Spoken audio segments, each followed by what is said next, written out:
तो मैं एक छोटा सा एक प्रश्न पूछना चाहता हूं कि आप लोगों का ध्यान करने का मोटिवेशन क्या है? एक थोड़ा एक दो वन लाइनर में बता दीजिए। Just to get better quality of life, first thing first. And some of it is innate. It started with the curiosity, and of course the journey goes on. Like you said, we are continue to be a student. uh, what is this existence about? What's the purpose of life? Was the first curiosity.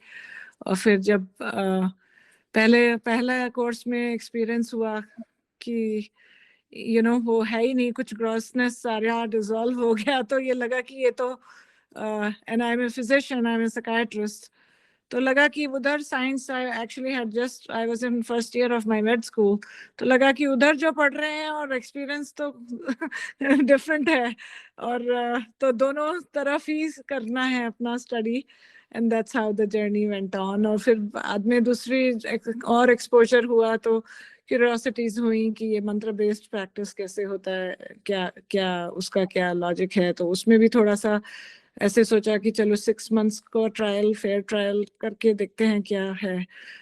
Thank you very much. तो आपके जीवन में क्या बदलाव आ गया? अगर मुश्किल से मुश्किल चीज आपके सामने कल आ जाएंगी, मान लीजिए the toughest thing in your life, ऐसे कभी आया हुआ है? और उसी में क्या हुआ है? आपका बिहेवियर में कोई बदलाव आते हैं? ये बहुत इंपॉर्टेंट है। देखिए, इसमें मैं जो जान रहा हूं, ये जानने की बहुत ही एक सिंसियर साधक को ये बहुत ही जरूरी है।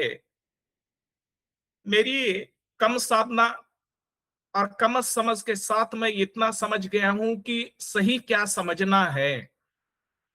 तो सही यही है कि जो मेरी समझ बनी है कि भाई बदलाव होना चाहिए, सुख हो या दुख हो, परिस्थिति अनुकूल हो या प्रतिकूल हो, उसी में ही, मैं ये नहीं कह रहा हूं, दावा नहीं कर रहा हूं कि 100% मेरा वही मतलब होता है जो दोनों ही परिस्थिति में, लेकिन वो समता बननी ही चाहिए। अगर ये हो रहा है तो मेरा मानना है खुद का पर्सनल कि हम ध्यान में आगे बढ़ रहे हैं और ध्यान को हम सही तरीके से समझ पाए हैं। ये कोई तो है, मैं तो उतना कोई पाली में ज्यादा ये नहीं हूं, फिर भी दोहराता हूं। सचिन भाई, मैं अगर कहीं गलत करता हूं तो बोलेंगे। पुट्टस लोक धम्मे ही चित्तस यस न कंपति। आगे बोलिए सचिन जी। लोक धम्मे ही चित्तम यस्य न कंपति अशोकम वीरजम खेमम एतंग मंगलम उत्तमंग। जो 8 प्रकार के लोक धम्म है, जय पराजय, स्तुति निंदा, ठीक है, लाभ हानि, दूसरा कौन सा है एक लास्ट का? सुख दुख। हाँ, जो एक 4 लोकधम्म है, और हमारा जीवन इसी 4 लोकधम्म में ही चलता है। उसी में 4 परिस्थितियां हमारे अनुकूल होती है और 4 परिस्थितियां बिल्कुल विपरीत होती है जो हम नहीं चाहते वो जीवन में। लेकिन जब तक अनुकूल और प्रतिकूल ये दोनों का मिलन जब तक नहीं होता, तब तक हम जीवन में आगे नहीं बढ़ सकते। ये प्रैक्टिकल चीज हमें सब लोगों ने ध्यान में रखनी चाहिए। मान लीजिए कि मेरी मृत्यु कल होने वाली है, बस मान लीजिए, फिर भी आप ये जो जीवन भर शिक्षा सीख रहे हो, इसी शिक्षा का इस्तेमाल करके स्वस्थ मन से बैठ सकते हो क्या? अगर नहीं बैठ सकते तो मतलब शिक्षा में कुछ कमी आ रही है, मतलब हमारे सीखने में कुछ कमियां हैं, हम उसी को सही ढंग से पकड़ नहीं पा रहे हैं। नमस्कार भीम जी, मेरा जर्नी बहुत लॉन्ग रहा, इंटरेस्ट बहुत रहा। 95 में मैंने एक विपासना कोर्स किया था हैदराबाद में। वही मैंने एक्सीडेंटली किया था, मुझे विपासना नहीं मालूम था, मुझे इंटरेस्ट था। मैंने तरह तरह के मेडिटेशन टेक्निक किया। फर्स्ट विपासना कोर्स में हमको काफ़ी अनुभव भी हुआ, अच्छा भी हुआ। क्योंकि मैंने कभी मौन प्रैक्टिस और इतने घंटे नहीं किया था। फिर बाद में ऑन ऑफ चलता रहा, लेकिन मैं करता रहा, मतलब रेगुलर नहीं रहा, कभी दिन में एक बार, कभी 2 दिन में ट्रैवल में। फिर मैंने पाया कि पहले मैं बहुत, जैसे कहते हैं, जीवन में मुझे बहुत गुस्सा आता था। मैं जॉब में भी था जहाँ पे 3,000 लोग मेरे अंडर में काम करते थे और बहुत सारे टेंसफुल रहता, almost 18 hours a day I to work. उस कंडीशन में भी मैंने देखा कि जब मैं विपासना को भी करने लगा तो मैं बहुत इक्विनिटी रहती थी, टेंस नहीं होता था किसी चीज को लेके, बहुत शांत तरीके से करता था। खैर प्रेशर तो रहता ही था, but I was able to sustain that pressure actually. तो मुझे ये लगता है कि आज भी मुझे लगता है कि एक बिहेवियर चेंज आया है, मुझे गुस्सा कम आता है, आई एम मोर, मतलब कंपोज रहता हूँ ऑल द कंडीशंस में, बड़े बड़े इवन टफेस्ट कंडीशन में। मुझे एक विपासना का ये फायदा हुआ। क्वालिटी ऑफ लाइफ तो बढ़ ही गई है, एक रेगुलरिटी लाइफ में आने लगी है। और शुरू से मुझे एक बहुत अध्यात्म की तरफ काफ़ी वो था, तो मैं करता रहा। मैंने इसी चक्कर में 2-3 कोर्स भी किए। लेकिन हाँ, ये लगता है कि जब तक जाके बैठ के 10 दिन ना किया जाए घर में, वो डिसिप्लिन करना बहुत मुश्किल पड़ जाता है। फिर मैं एक्सप्लोर करता रहा। फिर मैं सचिन जी के भी कांटेक्ट में कुछ वीडियो से आया, तो मैंने कहा कि कुछ क्वेश्चंस मेरे होते थे जो मेरे को कोई भी टीचर्स लोग आंसर नहीं कर पाते थे। फिर मुझे लगा कि मैं एक ऐसे ग्रुप से अभी आपसे जुड़ा हूँ जहाँ पे इन डेप्थ चीज़ें आती, क्योंकि I wanted to explore it more scientifically, want to go into and किस तरह से वो होता है, किस तरह से मन पे वो किया जाता है। और मेरे ख्याल से किसी भी ट्रेडिशन में इस तरह की बातें नहीं की गई हैं जो साइकोलॉजी पॉइंट ऑफ व्यू से इसमें विपासना में बताई गई हैं। तो मैं जानने की कोशिश कर रहा हूँ, और पिछले 10-15 दिन से जब भी हमने करने शुरू किया है, एक रेगुलरिटी आई है, मॉर्निंग इवनिंग में मैं कर पा रहा हूँ। और दूसरा ये है कि पेरिफेरल अवेयरनेस, और उसके बारे में कई बात मैं करूँगा, जैसा कि मैंने ग्रुप में भी मैं डालता रहता हूँ जो एक्सपीरियंस होते हैं। मैं पेरिफेरल अवेयरनेस के बारे में बहुत ही हाइटेंड, मतलब कहते हैं कि मुझे काफ़ी पता है, अगर कोई दूर से भी कोई एक साउंड आती है तो I am aware about that thing unintentionally, though I'm always focused with the breath and all. That is the only thing I can tell. Okay That's all. Okay, ठीक है, ठीक है। अभी जनक साहब, आपकी इच्छा है बताने की? हाँ जी, मैं बता सकता हूँ। I am at work but I can talk. तो या मैंने भी, मतलब I came in contact with Vipassana in 2001, but I never practiced. But I think since last 5-6 years I've been practicing. And like last 1.5 year I came in contact with the TMI book and the TMI teaching. Yes, like after my first course and maybe initial years, I was very angry person. I was studying in Vallabh I had to leave my hostel, all my belonging there because something happened. I hit someone. So I was that much angry person. But now I'm improved. I can see the difference. And दूसरा क्या है, जैसे ये TMI की वजह से मेरी मतलब प्रैक्टिस भी इम्प्रूव हुई है। जो ओवरऑल अवेयरनेस है, मतलब पेरिफेरल अवेयरनेस की वजह से पहले मैं बहुत एफर्टफुल ब्रेथ वॉचिंग करता था, और मुझे थोड़ा ब्रीदिंग का इश्यू भी था, साइनस रिलेटेड इश्यू भी था। तो आई थिंक अभी वो इश्यू भी, ऑपरेशन भी हो चुका मेरा, and then now I am feeling very relax practice करने से। और मैं regular, I think last 1.5-2 years, एक टाइम तो हम लोग शाम को करते ही है एक बड़े ग्रुप में मेडिटेशन। तो मॉर्निंग में भी मैं जैसे वेदर के हिसाब से मैं कर लेता हूँ, लेकिन 20 minutes I try in the morning and may be 1.5 hour in the evening. तो वो भी चल रहा है। या overall I am feeling good practicing TMI, more relax. Yes, thank you. मैंने अच्छा, विपस्सना लास्ट मंथ ही लास्ट ईयर ही ज्वाइन किया था। तो विपस्सना के बाद जो मेरा एक्सपीरियंस है, मेरे रिएक्शंस में बहुत कुछ चेंजेस आए कि थोड़े से डिले होने लगे। पहले मैं एकदम से बोल देती थी, वो मेरा कम हो गया है। और अभी जो बुक की प्रैक्टिस से जो 7 दिन में, पहले मैं डिस्टर्ब होती थी कि बैकग्राउंड में कुछ चल रहा है, मुझे इरिटेशन होता, तो मुझे शांति से करने दीजिए, वो मेरा खत्म हुआ है। जो आपने 4 पॉइंट्स बताए उसको ध्यान में रख के जब मैं प्रैक्टिस करना शुरू किया, उससे मुझे ये फायदा हुआ। बाकी अभी मैं नई हूँ तो बस जस्ट लर्निंग प्रोसेस है, धीरे-धीरे इम्प्रूव होगा। तो अबाउट माय एक्सपीरियंस, और शुरुआत में तो जैसे मनीषा ने बताया ही आपको लेकिन बाकी सबने भी जो अपनी स्टोरीज बताई है ना, आप समझ लो वो तकरीबन मेरी भी स्टोरीज वही हैं। तो मेरी मोटिवेशन इसीलिए आ रही है कि मुझे खुद में काफी चेंजेस नजर आती हैं। और साथ में जैसे मनीषा भी काफी बताती है, मेरी मदर भी वो उसकी फीडबैक देती है, तो उससे मुझे काफी मोटिवेशन मिलता है।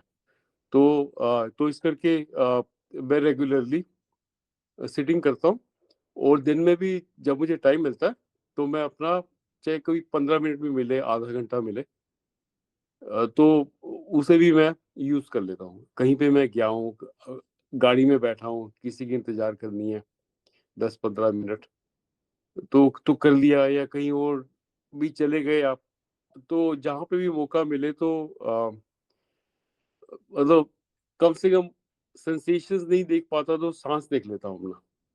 और जनरली अब तो आदत पड़ गई है सेंसेशंस और जो सांस है उनके ऊपर तकरीबन जो ग्रॉसनेस होती है वो तो इजीली नजर आ जाती है।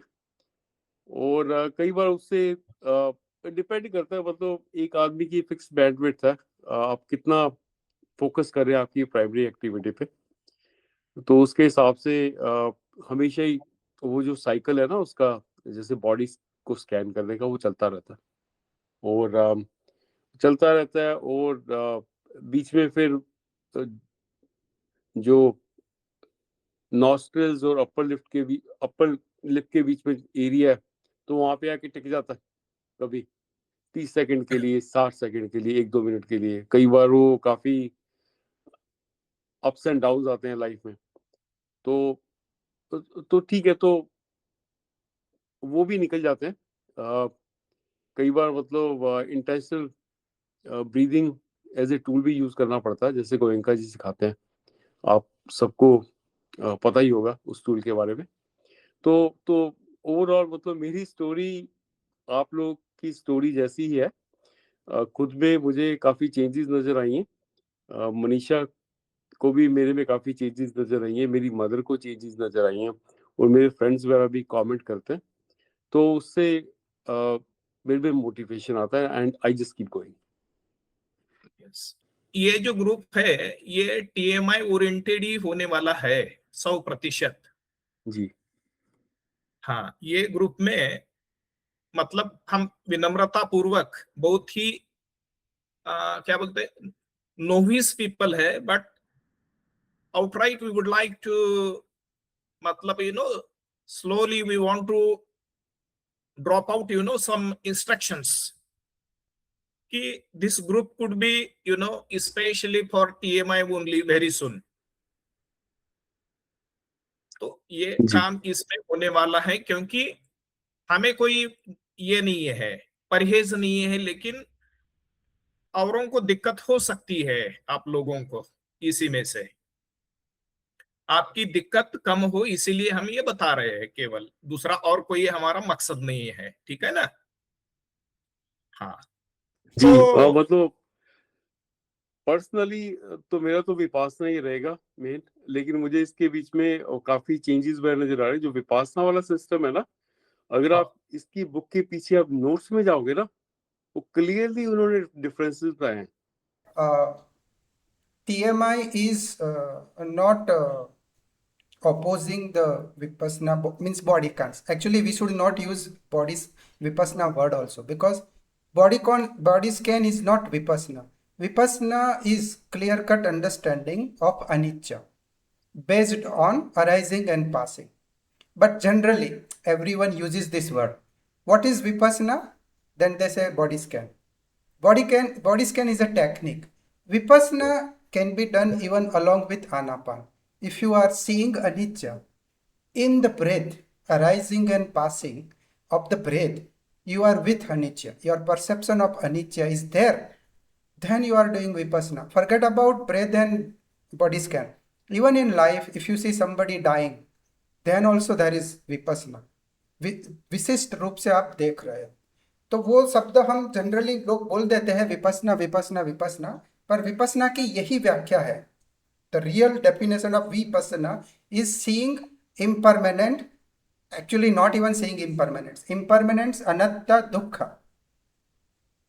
That is Vipassana. जी And TMI particularly is a support tool to whatever meditation object you do. It could be body scan, it could be a breath. It doesn't matter, because according to me, you are staying here, 3 meditation objects are there: the spot, the breath, and the sensation. If you are here, then also the spot, the breath, and the sensation. It doesn't differentiate. This is Anapan, this is Vipassana. It's for novice people we are saying this is Anapan, this is Vipassana. Otherwise, even Goenka ji says that along with Vipassana you can know the breath, right? So that is one thing. So whatever your meditation object, TMI is not countering that. What TMI is adding is relax that meditation and improve your background awareness. So that way it doesn't counter. जो cycle of misery है उसके बीच में जैसे वो कहते हैं ना वेदना पचिया तन्हा, उस पॉइंट पे आप उसे ब्रेक कर रहे हो। और उसकी थ्योरी ये है, मैं जो ऐड करना चाहूंगा जो सचिन जी ने बताया, बिल्कुल बराबर बताया। मतलब ब्लाइंड रिएक्शन जो होते हैं ना, वो हमारी संखारस का पार्ट है। वो हम लोग मतलब ब्लाइंडली रिएक्ट करते जाते हैं सेम चीज के ऊपर, और वही चीज मिजरी का कारण बनते हैं हमारी। तो विपासना को आप कैसे भी आप कर लो, या आप सती पठाना उसे यूज कर लो word, which is like much better, more comprehensive. एक जो ब्रेक आपकी करता हूँ मैं। एक और पॉइंट है जो हम और मैं और भीम जी चाहते हैं, वो कि चूलादासा क्या चाहता है, स्टेबल अटेंशन। वो जो शब्द है ना, स्टेबल अटेंशन, वो बॉडी स्कैन में नहीं हो सकता। वो आप जब मास्टर हो जाओ तब होगा। मतलब 6, 7, 8 stage of Chuladasa's book, when you reach, you might be able to have a sustained attention while body scan. Right now you need to stabilize the point. Even Goenka ji in 30-day, 20-day retreats gives special 10 days in 30-day retreats only for Anapan. Even Goenka ji wants that you master stable attention first and then start body scan. So your optimum level of samadhi you have to achieve, right? And to achieve that optimum level of samadhi, you have to be at one spot. And that's why when we talk about TMI, we are working toward that mastery. हम लोग क्या है, कर लेते हैं, ऐसा नहीं। Mastery एक अलग चीज होती है। कभी कभी करना। चूलादास का बहुत वो सेंटेंस है ना भीम जी, कौन सा, कि to repeat isolated, you can have isolated experiences, you know, but until you can make it intentionally and consistently, it is of little value. तो वो आनापान आप शुरू करें, और चाहे कितने भी कल मतलब कोई आपका एकदम नजदीक का भी मर गया हो और आज आनापान में बैठे और 2-3 मिनट में वो लेवल पे आ गए, इतनी मास्टरी चाहिए। डिपेंडेंट नहीं, इंडिपेंडेंट मास्टरी, कि आप सांस को देख रहे हैं और आपका मन एकदम ऑप्टिमम लेवल पे आ गया, जितना लेवल बॉडी स्कैन को चाहिए, ठीक है। और वो बॉडी स्कैन में आप मेंटेन कर पा रहे हो, वरना आनापान पे वापस आ रहे हो, ये भी संप्रज्ञान है आपको। तो उसके मास्टरी को अचीव करने के लिए इसको महत्व देना ही पड़ेगा। और वो जब हम बोलते हैं मास्टरी, तो 1-2 दिन का खेल नहीं है। TMI की मास्टरी पाना मतलब आपको 2-3 साल भी लग सकते हैं। TMI के 6ठे स्टेज में जाना मतलब भंग अवस्था तक जाना। TMI एंड गोयंका जी के TMI का 6ठा स्टेज मुझे लगता है गोयंका जी का भंग जितना है, ठीक है। तो अगर आपको समझना है इन डेप्थ और मास्टर बनना है, ऐसा नहीं कि बुद्धि के स्तर पे आप बस बैठ गए और वो हो जाए, उतनी मास्टरी तक जाना है तो टिकना ही पड़ेगा। और इसलिए हम बोल रहे हैं कि 45 मिनट आनापान कीजिए, क्योंकि आप यहाँ टिकिए। ऐसा जी। तो गोयंका जी ने जो 30 डे के कोर्स में वो बोलते हैं कि बुद्धा चोज कि क्षणिक समाधि के स्टेज में ही wanted to introduce Vipashyana, And the reason was कि अगर आप second, once you are in second absorption, he said, then the piti is so much that you don't, you can lose. It's easy if you're not already grounded in vipassana, you can lose track there. That actually Buddha did not say it. I could not remember any sutta. Buddha always suggested 1, 2 or 1, 2, 3 or fourth jhana. But I am talking about optimum level. Optimal level is personal matter. जैसे शराबी का मैं example देता हूँ. कोई शराबी को optimum level पता नहीं होता है और वो टुल हो जाता है, दूसरे दिन गटर में मिलता है. ये ऑप्टिमल लेवल नहीं है, बहुत मस्त एडवांस समाधि में पहुंच गया पर उसकी कैपेसिटी नहीं है वो समाधि को होल्ड करने की, है ना. और जब कोई मुशायरा होता है, जहाँ कवि सम्मेलन होता है, तो थोड़ी शराब पीते हैं, एक ऑप्टिमम लेवल लाते हैं, फिर थोड़ी थोड़ी आधे घंटे में सिप पीते हैं, ठीक है. तो क्या होता है, उनका परफॉर्मेंस इंप्रूव होता है. तो आनापान भी, समाधि भी एक तरह से शराब ही समझ के पीना है. बहुत सीरियसली अपना ऑप्टिमम लेवल चाहिए, मास्टरी नहीं. आप बहुत चौथे ध्यान में जाने की क्षमता रखते हैं, पर चौथे ध्यान में आप विपස්සना नहीं कर पा रहे हैं, तो वो आप जा सकते हैं, केवल इसीलिए नहीं जाना चाहिए. आपको वो ऑप्टिमम लेवल चाहिए जिस ऑप्टिमम लेवल पे आपके विकार भी निकले. अगर बहुत ज्यादा समाधि हो गई तो विकार दब जाएंगे. हमें विकार को दबाना नहीं है, विकार को देखना है, और बैकग्राउंड में ही विकार दिखेंगे, है ना. कंसंट्रेट करोगे तो भी दब जाएंगे. एक रिलैक्स मेडिटेशन ऑब्जेक्ट पे आप होगे तो बैकग्राउंड में विकार भी दिखेंगे. तो उस लेवल की समाधि उतनी पेरिफेरल अवेयरनेस के साथ अगर आप कर पा रहे हो तो ही जाइए.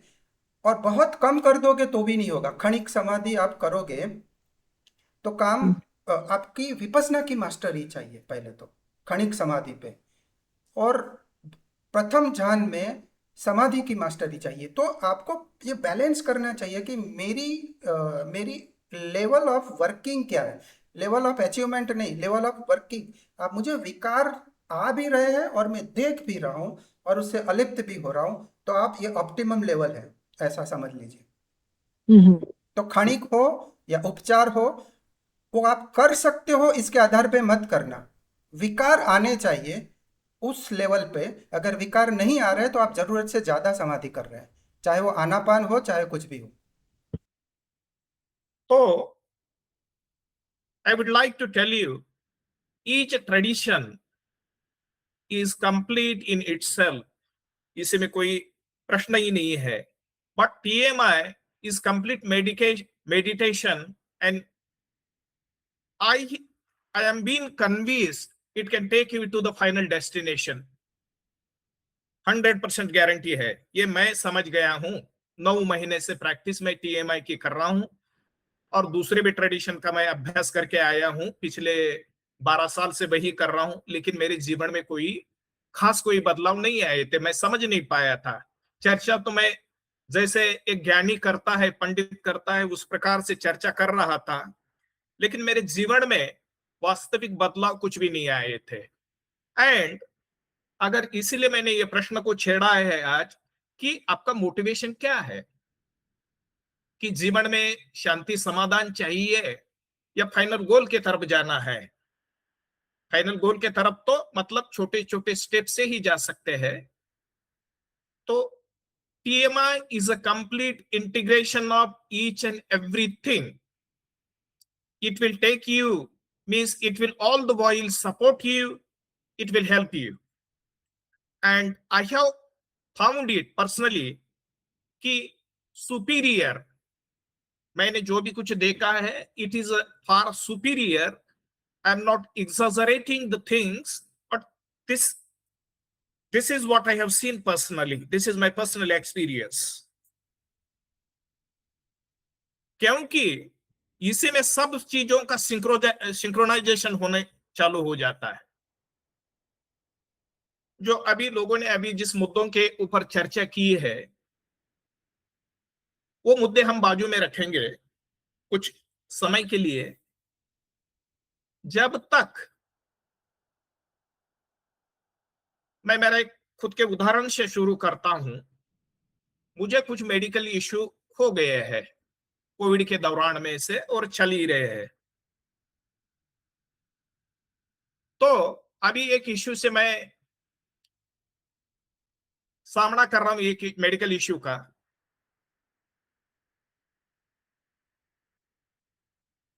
दो तीन दिन हॉस्पिटलाइज होके मैं घर पे आया, फिर भी कुछ नहीं हुआ। फिर मैं डॉक्टर के पास गया, वही चौले और कुछ एडवांस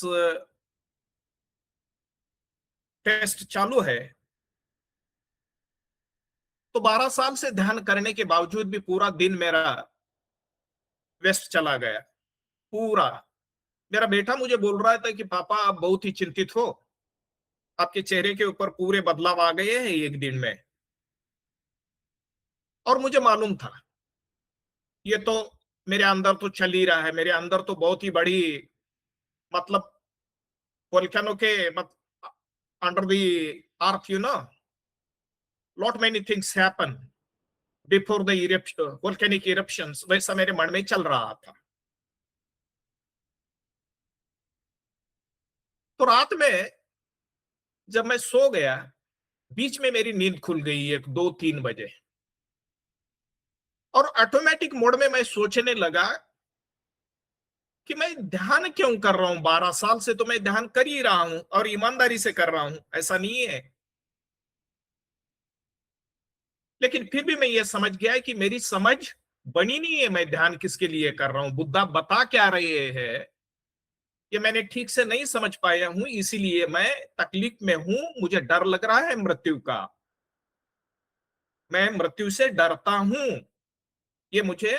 और मुझे ये भी याद आ गया उसी दिन में कि मैं यही आपको बहुत बड़ा भाषण दे रहा हूं कि बुद्ध की शिक्षा अगर हासिल करना है तो सर कटवाने के लिए तैयार रहना चाहिए। मैंने तो मेरे खुद का ही अनुभव देखा कि मैं तो तैयार नहीं हूं सर कटवाने के लिए। मैं तो कोशिश कर रहा हूं जिंदा रहने की। तो फिर धीरे धीरे धीरे धीरे मैंने ये देखा कि भाई ये हो क्यों रहा है इस प्रकार से। Buddha teaching is falling apart. I'm not being able to integrate the teaching what I have been practicing for last, for 12 years or for last 5 years, as we have been conversation, me and Sachin ji in conversation, वो तो हम घंटों तक उसी की चर्चा कर रहे हैं, लेकिन मूल मुद्दा जो है वो मुद्दे पे मैं 12 साल से प्रयास करके भी नहीं आया हूं। ये इंपॉर्टेंट चीज ये है कि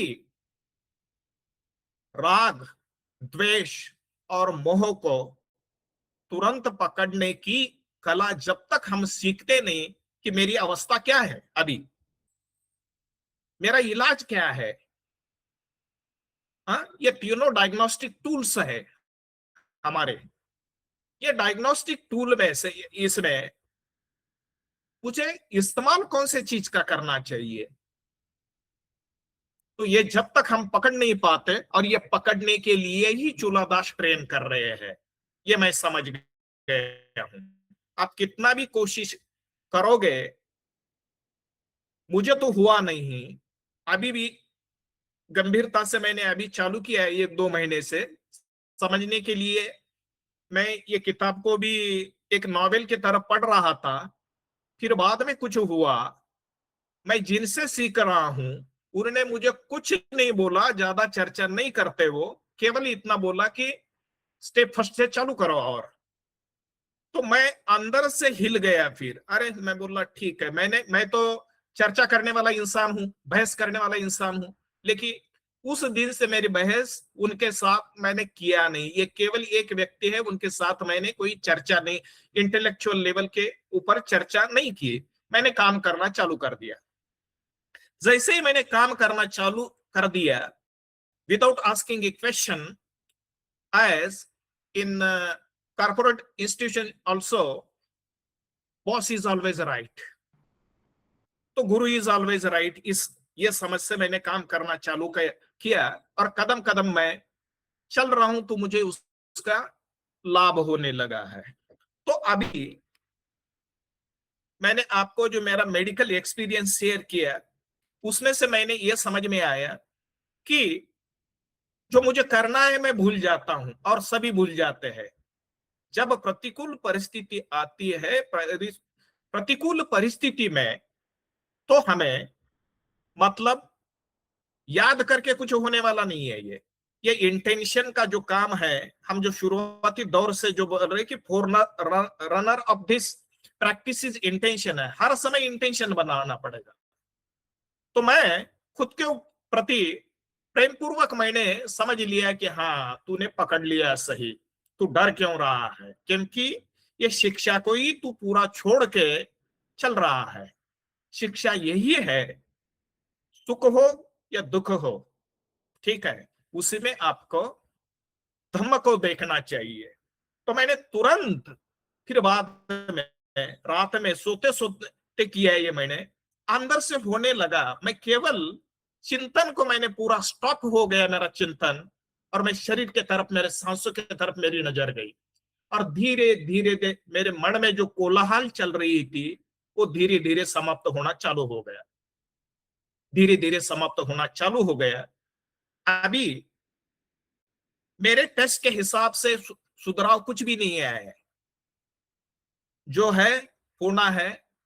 और मेरी मानसिक अवस्था ये बन रही है, मैं जिंदा रहने के लिए या मेरे जीवन को बढ़ाने के लिए मैं भगवान बुद्ध की शिक्षा को प्राप्त नहीं कर रहा हूं।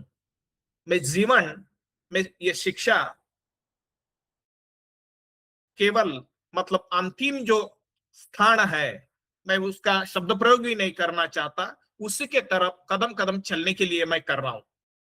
इस जीवन में जो भी कुछ मेरे होगा, लाभ होगा नहीं होगा, मुझे तो मालूम है कि मेरी प्रमोशन नहीं होने वाली है। अगर मैं कल अगर मृत्यु आती है मेरी, तो मैं इतना ही करूंगा कि भाई मैं भगवान बुद्ध की शिक्षा में ही मेरा अंतिम सांस ले लूंगा या छोड़ दूंगा। ये मैंने संकल्प बनाया है, और इसी के साथ ही हम अगर संकल्प बनाते रहे, ज्यादा इंटेलेक्चुअल चर्चा करने से फायदा नहीं है। आपके खुद के अनुभव जब तक प्रैक्टिस के बनते नहीं, तब तक कुछ होने वाला नहीं है। ज्यादा चर्चा करने से आदमी को, मुझे तो अहंकार आया था, मुझे लगता था कि मैं तो बहुत ही एडवांस साधक हूं, स्किल्ड नहीं है। इसमें टीएमए में 3 प्रकार के साधकों की चर्चा हुई है, novice and neophyte, skilled and adept. मैं खुद को एडेप्ट मेडिटेटर समझता था, और किसी को ही प्रश्न पूछने के लिए मैं पहले तैयार रहता था। मैंने प्रश्न पूछना बंद कर दिया किया है, सुनना चालू किया है। और सबसे ज्यादा जो भी कोई आपके साधक है, सीनियर साधक, उनका भी सुनिए, लेकिन उससे ज्यादा आपके खुद के अंदर का सुनिए, आपका एक्सपीरियंस क्या है। हमारे अनुभव जब तक हमारा गुरु नहीं बनते, तब तक किसी भी साधना में मुझे लगता है कि अंतिम यात्रा तक हम मतलब मुकाम तक नहीं पहुंच सकते। हमें अगर अंतिम चीज अगर पकड़नी है, अवेकनिंग की तरफ जाना है, तो ये करना पड़ेगा। अभी प्रैक्टिस की तरफ आएंगे। इसी में एक मैं सेंटेंस पढ़ता हूं, mindfulness allows us to recognize options, choose wise responses, and take control of our lives. It also leads to insight, wisdom, and awakening. तो ये मेरी माइंडफुलनेस काम कर रही थी, इसीलिए मेरे पकड़ में आ गया कि मेरी गलती क्या हो रही है। सेंटेंस क्या बता रहा है? Mindfulness allows us to recognize options, choose wise responses, and take control over the life. ये अगर होगा तो उसका परिणाम स्वरूप क्या होगा? Restructuring of the mind, reprogramming of the mind, decondition of the past संखाराज, जो विपश्यना की हम बात करते हैं। वास्तव में विपश्यना तो है to C in a specific way. तो यही देखना है, और ये देखना है ये कब भावित तो होगा, जब हम एक स्टेप से दूसरी स्टेप की तरफ कदम बढ़ाएंगे। हम ये टीएमआई की शिक्षा जो मैं समझ गया हूं, धुमाड़ा कर सो आप स्टेज को ड्रॉप करके नहीं कर सकते। आप आपके खुद के रास्ते में ही फोड़ा डाल रहे हो, रोड़ा डाल रहे हो, मान लीजिए। इससे इतना सूक्ष्म लेवल तक का काम हो नहीं सकता। और वैसे भी मान लीजिए मैंने सही चिंतन किया कि मैं मेडिकेशन, हॉस्पिटलाइजेशन करना है, विज्ञान का जो भी कुछ अभी आविष्कार हो गया है उसका मैं लाभ ले रहा हूं, लेकिन विज्ञान से मैं बच नहीं सकता, यह मैं समझ गया हूं। और कोई भी इंसान बच नहीं सकता। जीवन आपका जो मतलब निर्धारित है, जिस वक्त आपका जन्म हुआ है उसी वक्त आपकी आयुर्मान आपका डिसाइड हो गया, उसी में आप एक क्षण की भी मतलब बदलाव नहीं कर सकते हैं। तो you have to practice with this unwavering determined mind, everybody has to।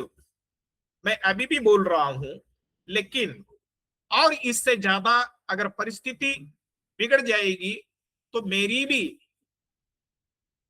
मतलब जो मैं भाषण दे रहा हूं, ये भाषण का हर एक शब्द मैं इस्तेमाल नहीं कर पाऊंगा, लेकिन मुझे यकीन हो गया है कुछ धक्के तो मुझे बैठेंगे। मान लीजिए कि भूचाल आ रहा है और काफी तगड़ा है, रिश्टर स्केल पे 10 है, तो कुछ ना कुछ उखाड़ तो फेंक ही देगा वो, कुछ ना कुछ मतलब कर ही देगा।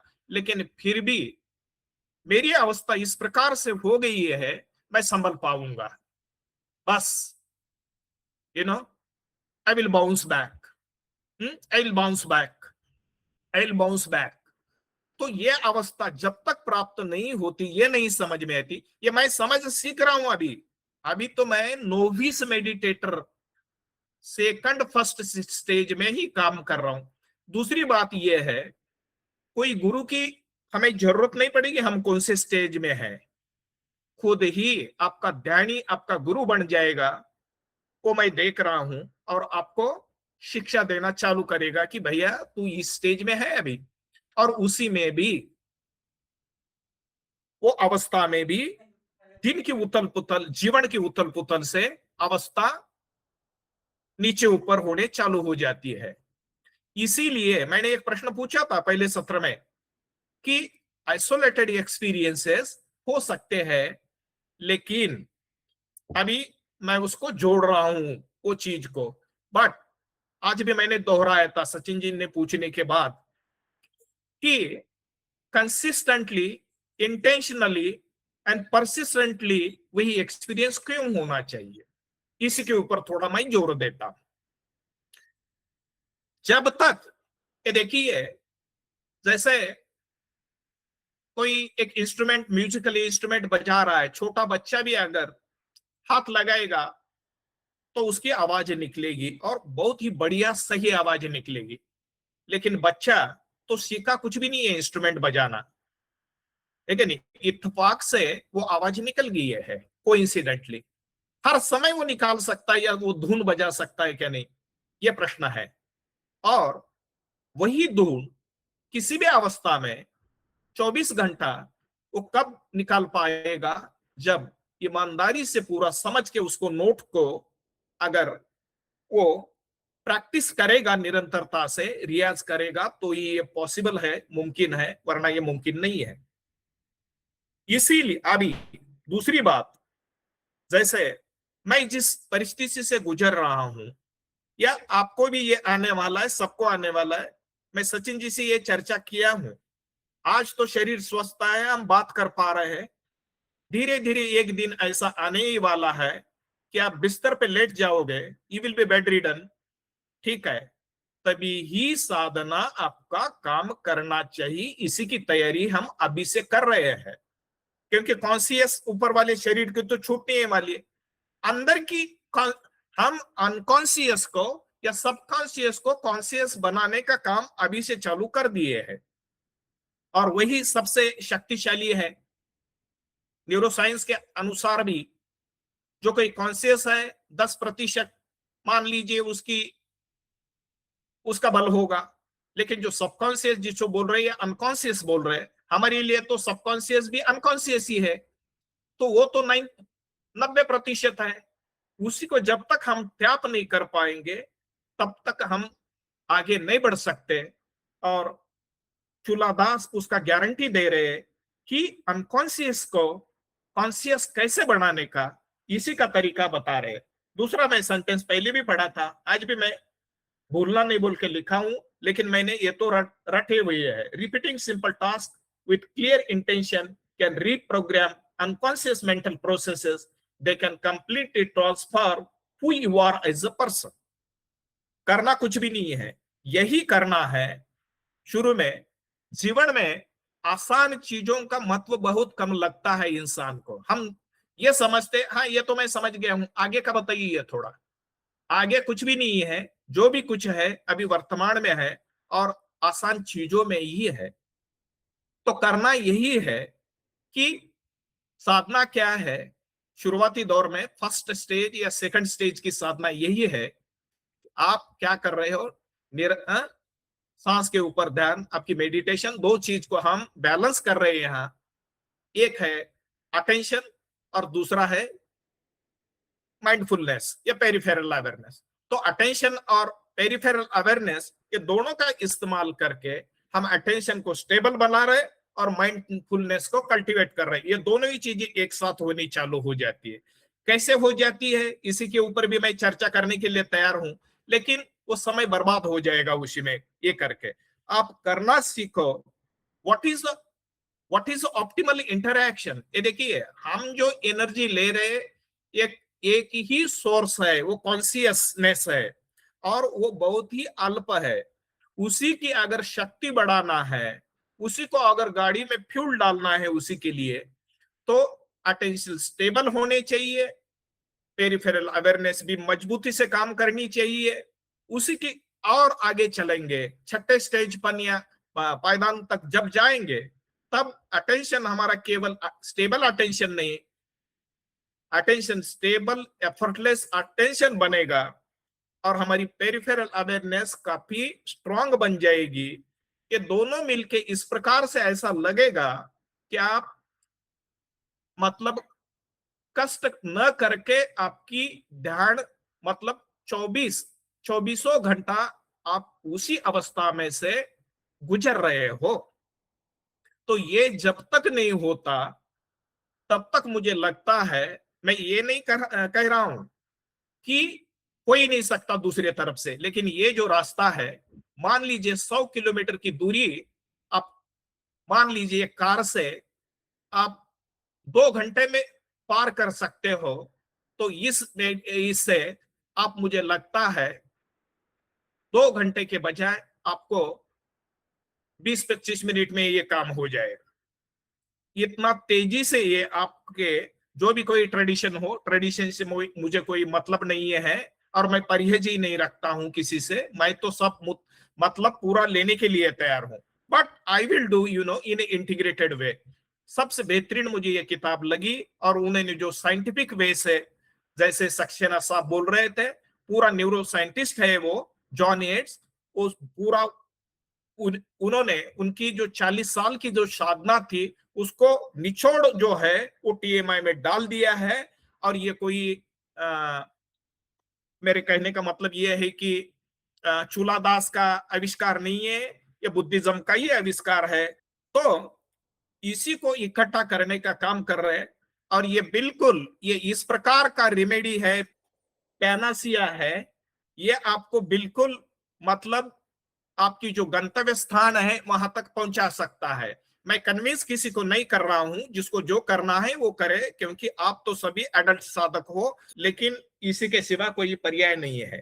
तो हमारी कॉन्शियसनेस, हम जो शक्ति जो ले रहे हैं, हमारे गाड़ी का इंजन मान लीजिए कि 10 HP का है, और हम उससे 50 HP का काम करवाना चाहते हैं, तो ये मुमकिन नहीं है। इंजन बिगड़ जाएगा और काम तो कुछ भी नहीं होगा।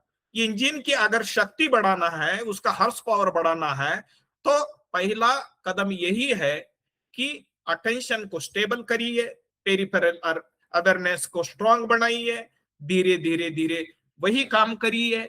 और कैसे करोगे? व्हाट इज सिंपल है, there must be optimal interaction between attention and peripheral awareness. बस ये दोनों ही आपके क्या है, एक दूसरे की मदद करने वाले हैं, ये दूसरे की एक मदद करते हैं।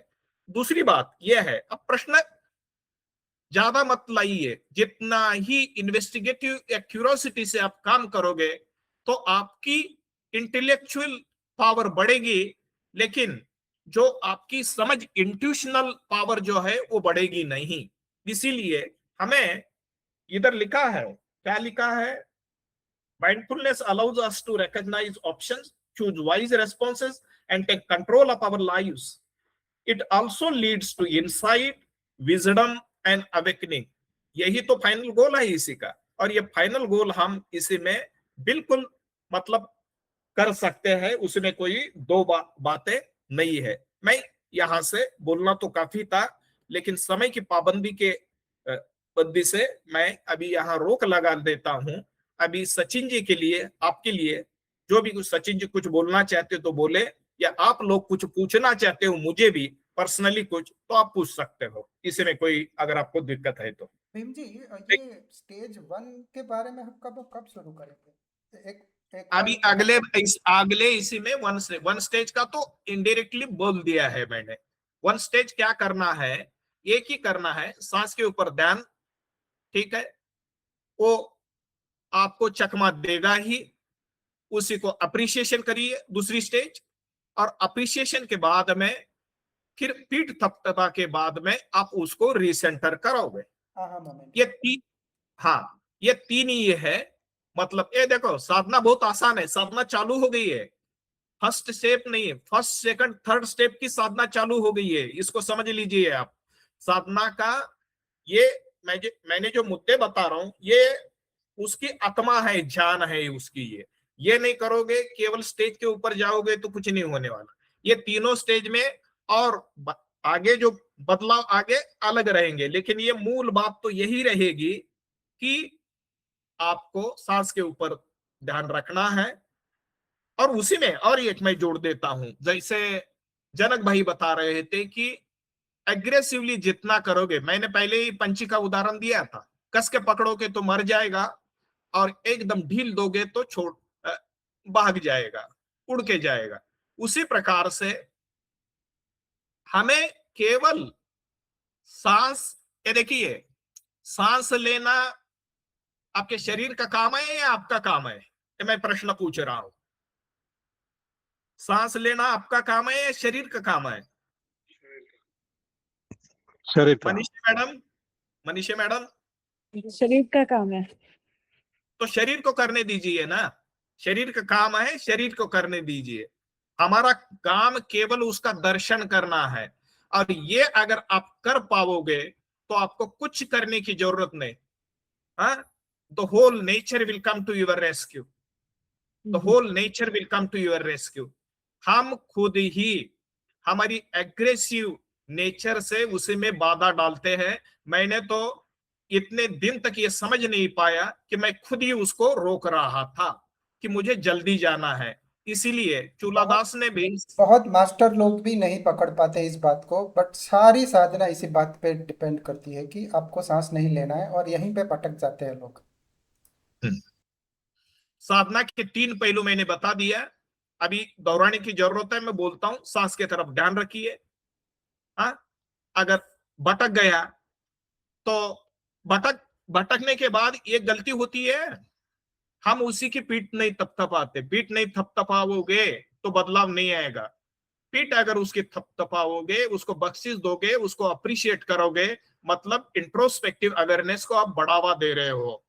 ये ध्यान में रखिए, इंट्रोस्पेक्टिव अवेयरनेस जब तक बढ़ती नहीं है तब तक हम काम नैसर्गिक रूप से, प्राकृतिक रूप से नहीं कर सकते।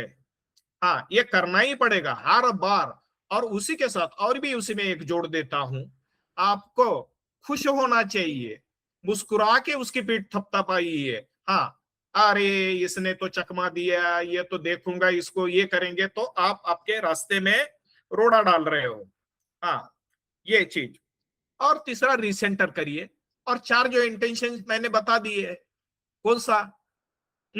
मे I be with my breath. Okay. दूसरा, आप बताइए कौन दोहरा सकता है वो 4 इंटेंशन? आपने किया होगा काफी दिन तक। I think we did not meet for so many days. किसके ध्यान में 4 इंटेंशन? संजय जी या मनीषा जी, आप बोलिए। हाँ जी, तो पहला तो कि I intend to be with my breath.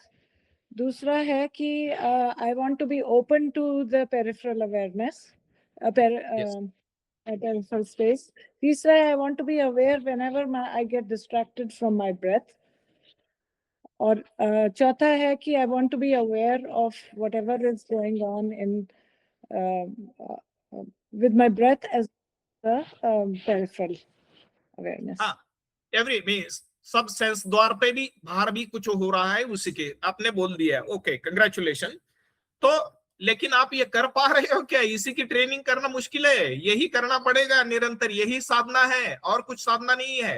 तो भीम जी मेरी माइंडफुलनेस। भीम जी ये कह रहे हैं कि जब डिस्ट्रैक्शन हो उसके बाद के ये स्टेप ऐड करना है, रीबूस्ट दिस इंटेंशन। डिस्ट्रैक्शन आया तो आप खुश हो गए, थपथपाया अपने आप को कि बहुत अच्छा, बहुत बढ़िया, वापिस आ गए, साधु साधु साधु। 1 मिनट में बाद में, है 5 मिनट के बाद में। उसके बाद इंटेंशन को रीबूस्ट कीजिए, वो चारों इंटेंशन को। तो बार बार इंटेंशन को होल्ड करना, रिबिल्ड करना, फिर होल्ड करना, रिबिल्ड करना, होल्ड करना, ये हमारी साधना है। कब करेंगे? जब डिस्ट्रैक्शन होने के बाद, जब हम रीसेंटर करते हैं तब। Correct Bhim ji? Yes yes. और दूसरी बात ये सुनिए, ये देखिए, ये अभी कंक्लूडिंग सेशन में एक बहुत ही इंपॉर्टेंट चीज मैं बताने जा रहा हूं, अनुभव आधारित, अनुभव के ऊपर है। मैंने देखा है 12 साल में मुझे ऐसे कभी नहीं लगा कि मैं ये जो सीख रहा हूं इसका उठने के बाद, मतलब मैं अभी यहां से ये आसन छोड़ूंगा तब इस्तेमाल करना है। 12 साल से प्रैक्टिस करने के बावजूद भी मेरे ध्यान में नहीं बैठा था। मैं ईमानदारी से आपको बता रहा हूं, और हमारी सबकी अवस्था ऐसे हो सकती है। हम बोलते तो इंटेलेक्चुअली बहुत कुछ, लेकिन ये याद आपको कब दिलाता है? जब क्रिटिकल कुछ होता है, लाइफ थ्रेटनिंग जब होता है, तब आपको ये समझ में आना चालू हो जाता है। यस। तो ये जीवन में कैसे काम करता है ये देखिए। एक दूसरे को धक्के कैसे मारते हैं, मतलब मदद कैसे करते हैं। आसन पे साधना कर रहे हो, ये री इन्फोर्स कर रहे हो जो भी कुछ करना है भगवान बुद्ध की शिक्षा को। और इसी के बाद में आप क्या कर रहे हो? इसी के बाद में आप आसन से उठते हो तो युद्ध जारी हो जाता है। सैनिक के लिए कभी कभार युद्ध रहते हैं, लेकिन हमारे लिए हर क्षण युद्ध का क्षण है, ये समझ लीजिए। हाँ, और ये क्षणिक समाधि से होगा नहीं, उपचार समाधि से भी होगा नहीं, अर्पणा समाधि तक हमें जाना पड़ेगा, तभी ये काम हो सकता है। ऐसे मैं समझ गया हूं। और केवल ऐसा नहीं है कि टुकड़े टुकड़े करके, we have to integrate, we have to synchronize all the things together, ये एक साथ चीजें चलेगी। तो जीवन में जो भी कुछ हो रहा है हमारे ध्यान पर वो असर डालता है, और ध्यान में जो भी कुछ हो रहा है वो हमारे जीवन में असर डालता है। आप ये जो स्टेटमेंट मैंने बोल दिया, इससे आप सहमत हो या नहीं हो? किसी की अगर सहमति नहीं है तो बताइए। हाँ, तो ये होता है। अगर मान लीजिए जैसे मैंने इतना होने के बाद ध्यान ही करना बंद कर दिया था, ये मेडिकल का मेरा अभी जो चल रहा था, मैं तो 12 साल से ध्यान कर रहा हूं। कल मैं 5 बजे उठ के ध्यान को गया, ध्यान अस्त होके मैं पूरा काम किया। हमें सॉल्यूशन की, सचिन भाई मुझे पिछले 5 साल से बता रहे थे कि सॉल्यूशन मत निकालिए, सॉल्यूशन को निकालने अगर चलोगे तो आप सॉल्यूशन नहीं निकाल रहे हो परमानेंट। हाँ, व्यवहारिक दुनिया में तो सॉल्यूशन निकालने पड़ते हैं, लेकिन आध्यात्मिक जगत में सॉल्यूशन अंदर से आते हैं। अंदर के सॉल्यूशन के ऊपर हमें भरोसा रखना चाहिए। और अंदर के सॉल्यूशन कब आएंगे? हर दिन हम साधना को बैठेंगे फॉर्मली, और साधना पे जो बैठ गए हैं आराम से उसका इस्तेमाल करने के भी इंटेंशन बनाएंगे। ये जो इंटेंशन है अभी थोड़े से बदल जाते हैं। साधना के ऊपर के इंटेंशन से इधर थोड़े बदलाव करने चाहिए कि डिस्ट्रैक्शन आसन पे अलग है और जीवन में अलग अलग डिस्ट्रैक्शन होते, वो डिस्ट्रैक्शन आपके पकड़ में आने चाहिए। और तुरंत जो भी कुछ हो रहा है, आपकी मनोअवस्था, आपकी मतलब कॉन्सेंट्रेटेड माइंड है या डिस्ट्रैक्टेड है, एजिटेटेड है, खामखूल है, वो सब आपको देखना पड़ेगा। और उसी प्रकार से करना तो वही करना है। क्या करना है? धम्म को पकड़ के उसी के सहारे जीना है, डरना नहीं है। और डर को भी देखना है अंदर। ये तो अगली अवस्था है, शायद कुछ लोग समझ भी पाएंगे, लेकिन कभी कभार आइसोलेटेड एक्सपीरियंस में पकड़ के नहीं है। हमारी ट्रेनिंग तो हर समय जो भी कुछ जीवन में उथल पुथल होती है उसी में पकड़ना है। एक थोड़ा सा रह गया था, आई एम सॉरी, उसमें जोड़ देता हूं। एक 2 मिनट में मैं जोड़ देता हूं कि आइसोलेटेड एक्सपीरियंस की में जो बात कर रहे थे, चूलादास ने बोला है कि कंसिस्टेंटली और इंटेंशनली बनाने चाहिए। तो एकदम मान लीजिए कि आपके शरीर में भयंकर वेदना हो रही है, फिर भी आप कर सकते हो का? मैं यहां तक आया हूं, हाँ आप कर सकते हो। लेकिन उसी का परिणाम एकदम शांति के काल में जो है उसी प्रकार से नहीं होगा। वो थोड़े से बदलाव आते हैं, वो होने दीजिए। ये नहीं कर रहे कि एवरी चूलादास का मतलब ये नहीं है हरगिज कि कंसिस्टेंटली एंड इंटेंशनली का मतलब कि आइडेंटिकल ये तैयार करो, कोई तो हर एक सेशन आइडेंटिकल होगा, ऐसे हो नहीं सकता है। उसी में थोड़ा बहुत, लेकिन फिर भी आप काम कर सकते हो। फिर भी युद्ध तो चल रहा है, गोलियों की बौछार हो रही है, फिर भी आप जाके युद्ध स्थल पे युद्ध लड़ ही रहे हो। मरने का जीतने का उसी में कुछ नहीं है। आप युद्ध लड़ सकते हो, आपके मन से वो डर निकल गया है अभी, ठीक है नहीं? तो परिस्थिति कुछ भी आने दीजिए, तो मरणानुसति इसीलिए करना बहुत जरूरी है। और इस प्रकार से आप ध्यान करोगे, ये समझ के करोगे कि मुझे तो काफी समय है, मैं तो आराम से करूंगा, तो नहीं सकता। जीवन इस प्रकार से करवट लेती है, क्रूअल है, जीवन क्रूअल है, ध्यान में रखिए, ठीक है? तो कभी भी कुछ भी हो सकता है। तो इसीलिए हर क्षण युद्धजन्य क्षण है, ये समझ के अगर हम भावित करने को, साधना को, मतलब भगवान बुद्ध की शिक्षा को प्राप्त करने की कोशिश करेंगे, चेष्टा करेंगे, तो ये होता है। तो ये मैंने बता दिया है। जो भी कुछ शेष रहेगा अगले इसमें होगे। और प्रैक्टिस तो यही है। फर्स्ट स्टेज में तो कंसिस्टेंसी है, आपातकाल में ही आपको छूट दी जा सकती है। और दूसरा ये मैंने प्रश्न जो पढ़े थे कि ऑनलाइन मेडिटेशन करे, मैं इसी के थोड़ा सा मतलब सहमति नहीं दे सकता। ये हमारा खुद का प्रयास है। आप केवल आसन पे बैठ जाइए, आपका कर्तव्य इतना समझिए। दूसरे जब विचार आते, सांस के ऊपर बैठ जाइए, बस विपश्यना छोड़ दीजिए, सांस के ऊपर बैठ जाइए। लेकिन 1 घंटा उठने की अनुमति खुद को मत देना। ये करना चाहिए, सबको करना चाहिए। तो धीरे धीरे, और जितना आप आसन पे बैठोगे, आंख बंद करने के बाद ही युद्ध चालू होगा।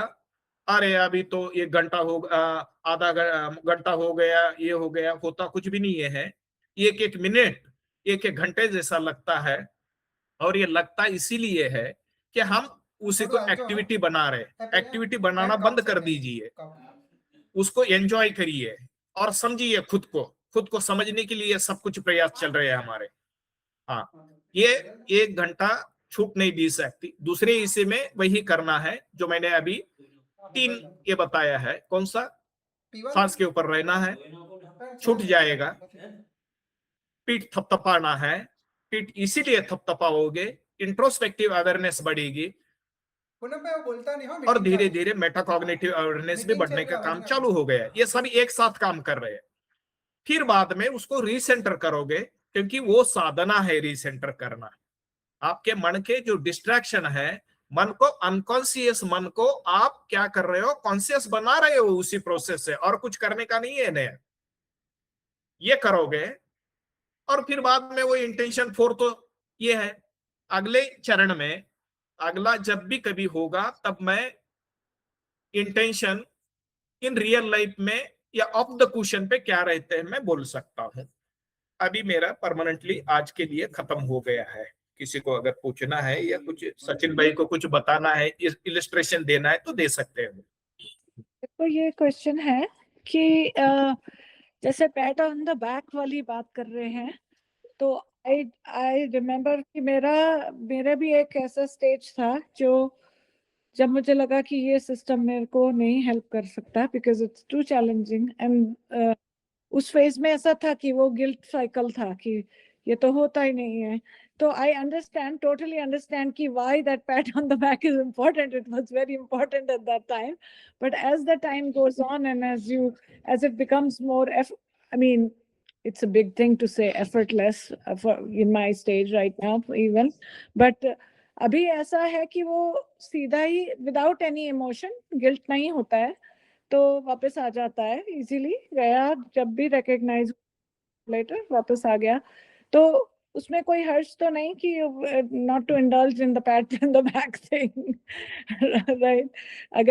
अगर आप अपने इमोशन को भी वॉच कर रहे हैं साथ में, and then you know that कि वो आप समता के साथ उसको वापस भी ला रहे हैं, तो दैट इज ये भगवान बुद्ध का ही वर्ड है, प्रमोदजयम चित्तम। मतलब प्रीति से पहले प्रमोद आता है, प्रमुदित करना, मुदित होना। और ये मुदित होना चित्त का स्वभाव है, चित्त सच्चित आनंद। तो पैट ऑन द बैक छोड़िए, आप 1 मिनट से सांस के साथ टिके हो, ये तक भी अगर आप रिकॉग्नाइज करोगे तो smile is the only way to recognize. Your subconscious mind doesn't understand anything other than your smile, ये समझ लीजिए। ओके।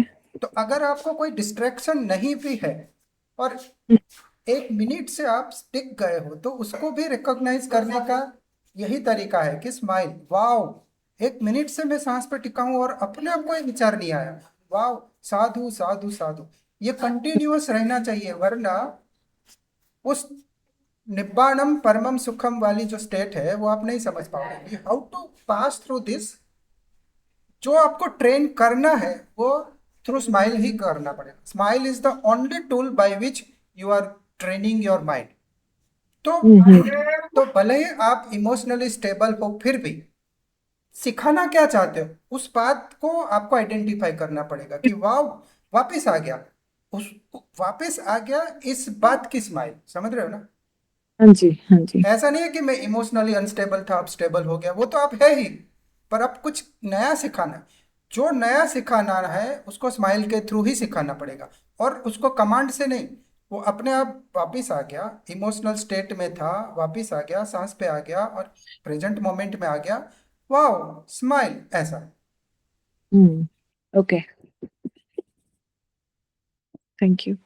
हाँ, साधना की क्लैरिटी बहुत इंपॉर्टेंट है, देखिए। और साधना करोगे तो ही क्लैरिटी बढ़ेगी। बहुत ही इंटेलेक्चुअल क्लैरिटी से कुछ काम नहीं होने वाला। अब साधना को निरंतरता से बैठोगे, और ये काम कोई, ये जो बात अभी जो चल रही थी कि वित्तक विचार पिति सुख, हाँ, जो है ये तो बाद में होना, ये घंटे में ये सब काम होने वाला नहीं है। उसको निरंतरता, और ये तो रिट्रीट में ही हो सकता है ये सब कुछ जो है। तो और एक बात अभी कि ये जो स्माइल वाली बात है ना, वो ना मेरी है, चुलादास ने उसको बहुत अच्छे से डिफाइन किया है, पर इससे भी अच्छे से ज़्यादा डिफाइन किया है विमल रामसी ने, 6R मेथड। तो इंटरनेट पे सर्च करना विमल रामसी 6R मेथड, वहाँ पे बहुत अच्छे से समझाए हैं उन्होंने वीडियो में। ये बुद्ध की ही शिक्षा है, पर हम भूल गए थे। हाँ जी, थैंक यू। प्रैक्टिस में एक सबसे इंपॉर्टेंट चीज और मैं बताना चाहता हूं,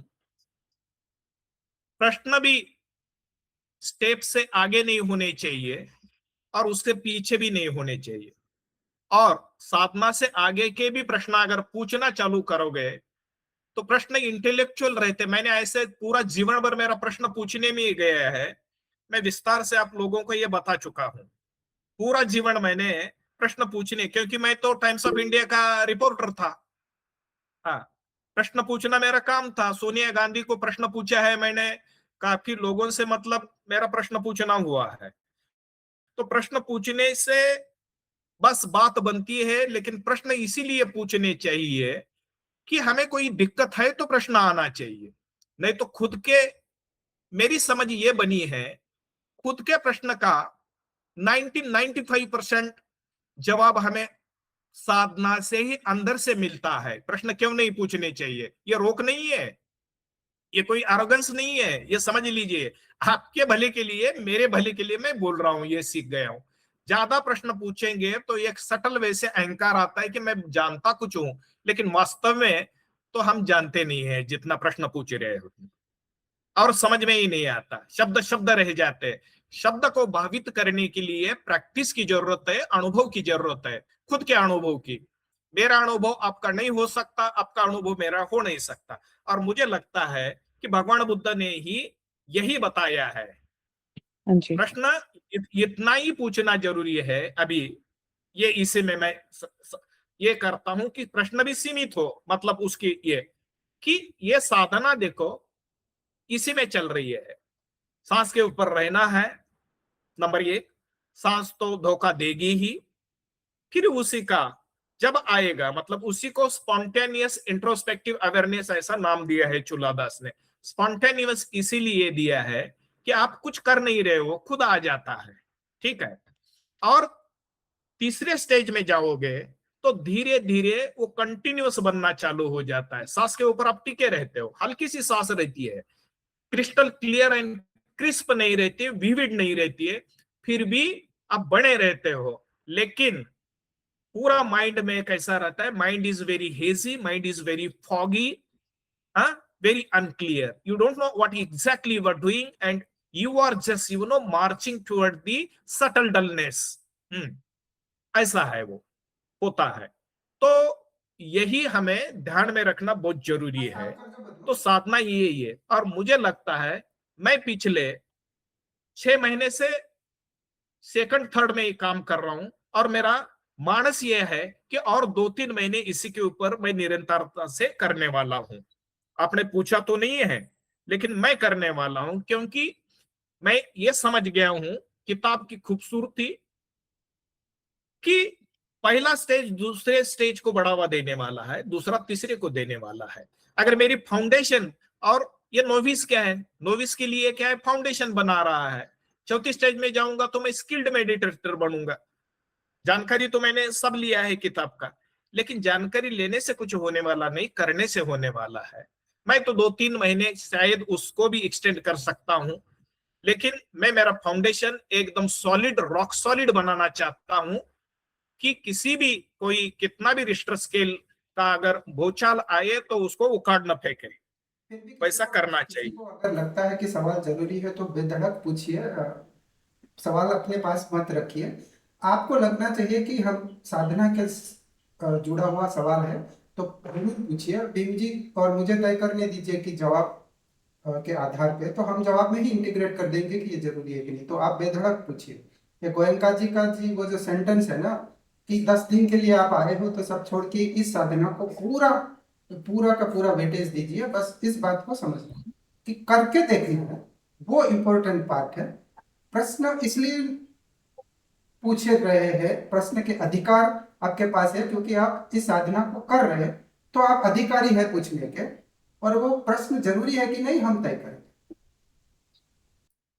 हाँ, मतलब मेरे ये देखिए, मैंने जो स्टेटमेंट किया था कि प्रश्न, ये मेरा मतलब और बिल्कुल हरगिज नहीं है, क्योंकि हम दोनों ने ये चर्चा करके ये किया है, सचिन जी ने और मैंने, ये चैनल कि जो भी कुछ आ रहे वाले, केवल एक का भी अगर लाभ होगा तो हमारा जीवन, मतलब समझिए कि सफल हो जाएगा हम जो कर रहे हैं। मैं तो कोई गुरु नहीं हूं और मुझे गुरु बनना नहीं है, मैं तो साधक हूं। इस जीवन में मुझे साधक बन के चलना है, लेकिन मैं शिक्षा दे सकता हूं, क्योंकि मैं सीनियर साधक बन गया हूं अभी। तो हाँ, तो मेरा मतलब आपके प्रश्न को रोकना नहीं है, मेरा कहना केवल इतना है, क्योंकि मैं खुद से अनुभव से और आपको निवेदन कर रहा हूं कि ज्यादा प्रश्न पूछने से इंसान का मन बहक जाता है और जो सही काम करना है उससे हम दूर जाते हैं। इसीलिए प्रश्न जो है, वो प्रश्न जो है, मतलब ये जो हम स्टेज फर्स्ट में ही है, सेकंड थर्ड तक आपको पूछने की हम अनुमति दे रहे हैं, उसी में कुछ भी पूछिए, उसी में यही है। स्टेबल अटेंशन और पेरिफेरल अवेयरनेस, ये दोनों को बढ़ा रहे हैं। अटेंशन धीरे धीरे, जैसे जनक जी बता रहे थे कि मैं तो एग्रेसिवली कर रहा था, जब एग्रेसिवली हम कोई भी काम करते जीवन में, हारने की 100% तैयारी आपकी हो जाती है एग्रेसिवली जब करने के लिए, मैं करके ही रहूंगा, ये स्टेटमेंट ही साधना में आ सकता है, ये व्यवहारिक जीवन में काम कर सकेगा। लेकिन जो भी इंसान व्यवहारिक जीवन में भी